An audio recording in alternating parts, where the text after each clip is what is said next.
新婚之夜，新娘一把掀开红盖头，随即扔给了新郎官。爹，我还没给你揭盖头，你咋就自个儿？瞅你那傻样！新娘一头扎进了新郎的怀里。哎呀，媳妇儿，你看我咋收拾你！一夜缠绵后，第二天一早，男人背上包袱准备出门干活，可新婚的小两口难舍难分。你等等，我不想你走。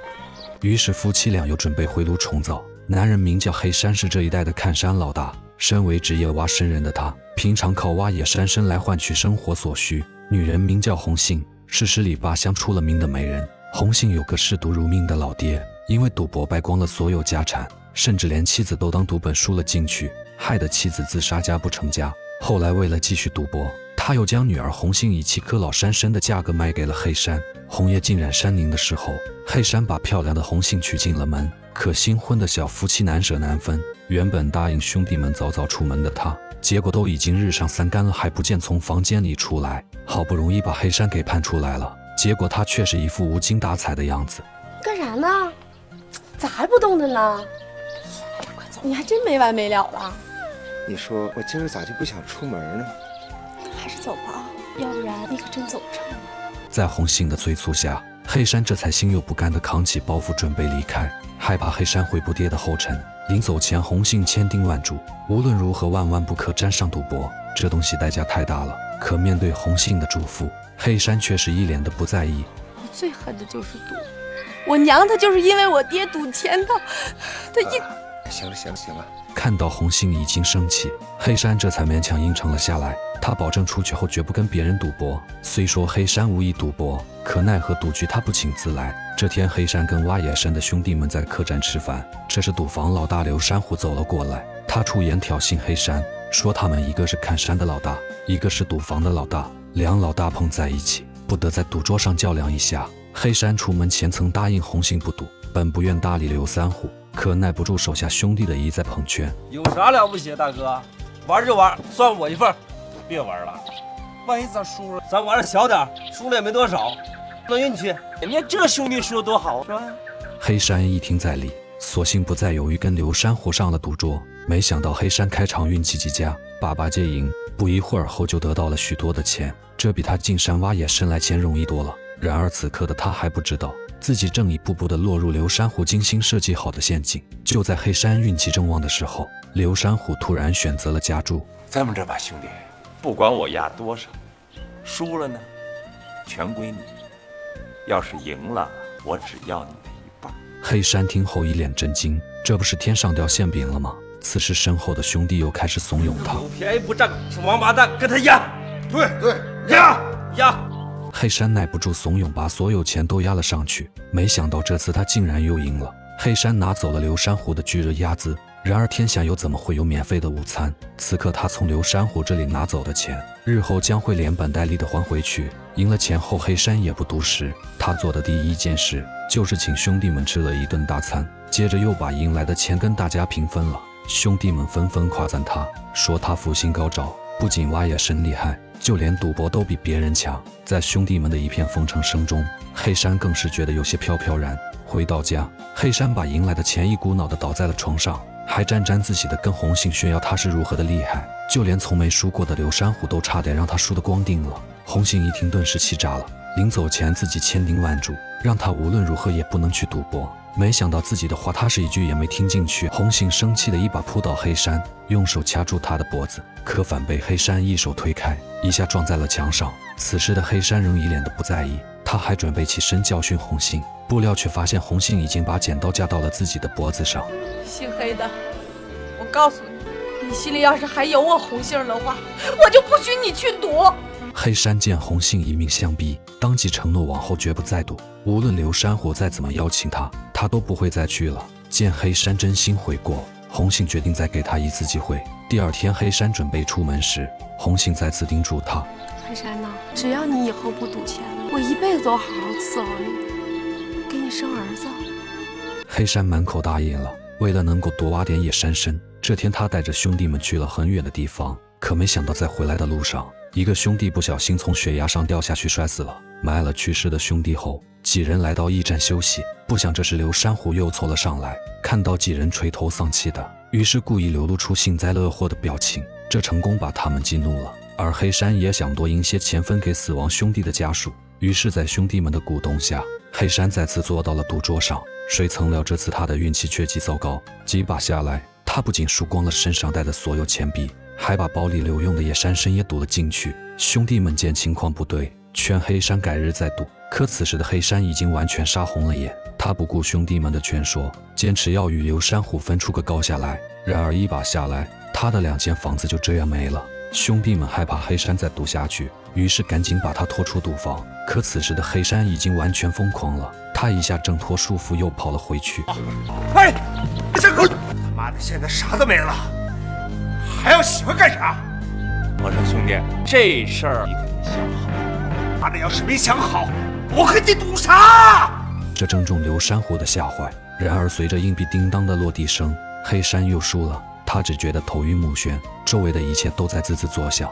然而此时说什么也晚了，黑山只能硬着头皮把刘山虎带回了家。得知自己竟然被丈夫给输进去了，红杏气得对着黑山又打又骂。这时刘山虎突然装模作样地说，他不要红杏，只要黑山以后把挖来的山参都给他，这事就当是扯平了。黑山一听还有这等好事，当即一口答应了下来。不料红杏却不干了，他狠狠地扇了黑山一个耳光。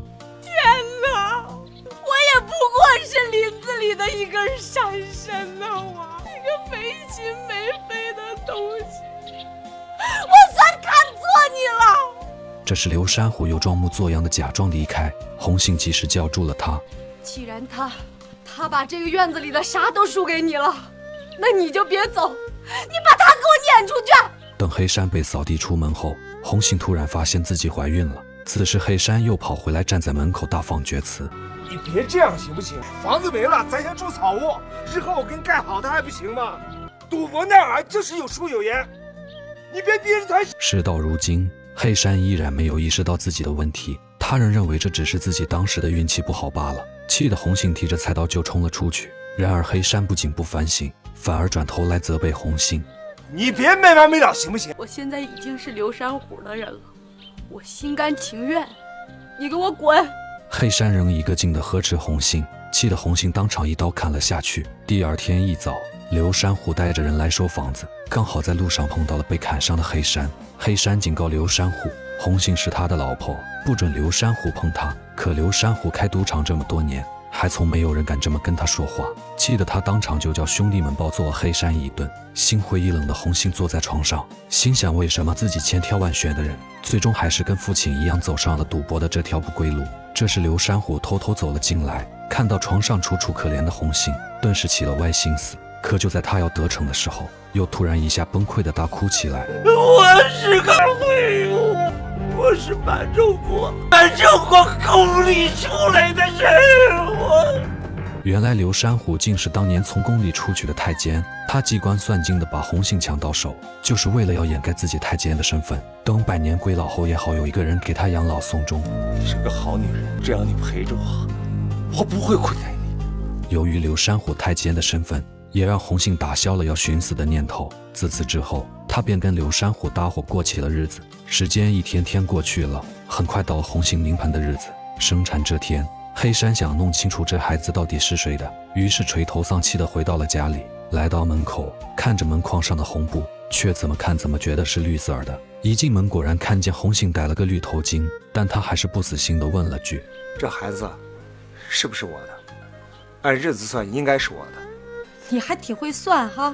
我告诉你，你这辈子断子绝孙吧你！红杏就不告诉黑山真相，他要黑山眼睁睁地看着自己跟刘山虎过日子，让他后悔一辈子。从家里出来后，黑山发誓一定要努力挖参，早点把红杏给赎回来。可他这一挖就是10年。此时新中国已经成立，政府不允许再聚众赌博。刘山虎害怕自己多年来的心血毁于一旦，准备带着红杏和孩子逃到关外。可红杏却说什么也不愿走。你守在这儿，还是做那黑山看的，是不是？你说你心里始终放不下他，那我这算啥？做男人，我也没打算让你算啥。刘山虎说自己虽然是个废物，可在外人眼里他们不就是两口子吗？再说了，儿子小根子也把自己当成了亲爹，这些不都是红杏同意的吗？是，你说对了，咱们这日子就是过给别人看的，你过给世人看，证明你还是个男人。我过给一个人看，不为别的，就让他后悔一辈子。一提到黑山，刘山虎顿时来气。这么多年来，虽然他们是名义上的夫妻，但生活方面却从来没有亏待过他，怎么现在反把自己当个外人似的？红杏知道刘山虎是什么心思，承诺将来一定会给他养老送终的。得到了红杏的承诺，刘山虎这才消停了下来。这天，红杏正在外面干活时，黑山找了过来。我听到有个话，说小根子长得特别像我，如果他真是我儿子，我愿意用这12颗老山参跟你把我儿子换回来，行不？没想到黑山还是死性不改，他根本没有意识到自己错在哪里。红杏气得直接将箩筐扔了过来。他们娘俩是人，是活生生的人，而不是一个被人堵来堵去的物件。可黑山却根本不明白这些，看着红杏怒气冲冲地离开，他反而喊道：我告诉你，我攒够钱了，我要和刘山虎再赌一把，我咋的也得把你弄回来，知道不？没过几天，黑山果然找上了刘金虎，还带了他辛辛苦苦挖了10年的野山参。可就在两人准备开赌时，警察却突然闯了进来。刘山虎因私设赌场被警察当场带走了。原来他是被黑山手下的兄弟们到县里去举报了。黑山哥，你得感谢我了啊！我怕你输了，我就去了趟政府。啥？从兄弟这里，黑山还得知了一个重要的消息，原来刘山虎竟是宫里逃出来的太监。这么说来，那根子铁定就是自己的亲生儿子了。得知真相的黑山高兴坏了，他立马跑回了家。你打吧，今天就是杀了我也不走了。接着他一把将红杏扛进了屋，不料却被红杏一下推开了。原以为刘山虎进了牢房，现在他就可以名正言顺地回家了，不料红杏却坚决不让。我是啥？你想卖就卖，想要就要。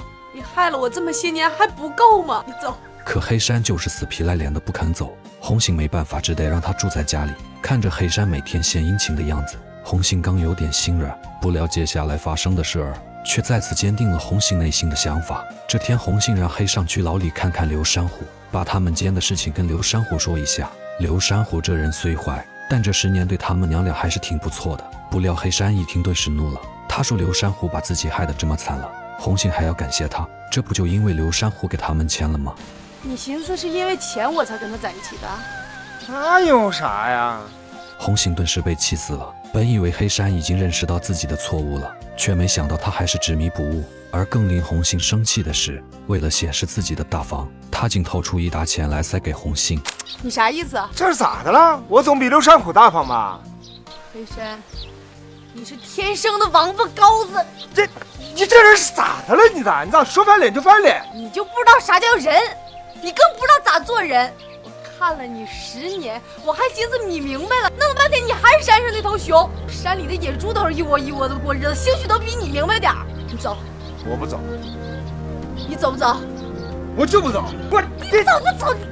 红杏想把黑山赶走，可黑山又耍起了无赖。这时刚好根子从山上背柴回来，看到两人扭打在一起，误以为是黑山在欺负他娘，拿起棍子便狠狠给了黑山一下。这天红杏正在院里干活，刘山虎突然从大牢里逃回来了。红杏劝刘山虎回去自首，可刘山虎快60岁的人了，哪受过这样的罪？他打算逃到关外去。临走前，刘山虎叫嚷着要带上红杏和小根子，这样他死后才会有人陪葬，下辈子才能够有妻有子。红杏不从，他便拿来绳索，把两人绑成了无法反抗的粽子。然而就在刘山虎带着两人准备离开的时候，黑山却突然来了。原来黑山得知红杏病了，特意给他送来钱和山参。刘山虎见状悄悄躲在一旁，趁其不备一下将黑山打倒在地，眼睁睁地看着红杏被刘山虎带走。也不知道是从哪里来的力气，黑山突然一跃而起，跟刘山虎打了起来。两人你一拳我一脚的，一时间竟谁也战胜不了谁。这边红杏急忙来到房内帮根子解开了绳子，让根子赶紧去帮他爹。可根子分不清谁才是亲爹，冲着黑山就是一棍子。小根子，你打谁呢？我爹被我打倒了，他才是你爹。最终在父子俩的配合下，这才制服了刘山虎，并把他送到了监狱。事已至此，红杏终于告诉了根子他的身世。根子，他就是你爹。你是我爹，那你为啥把我和我娘给了别人？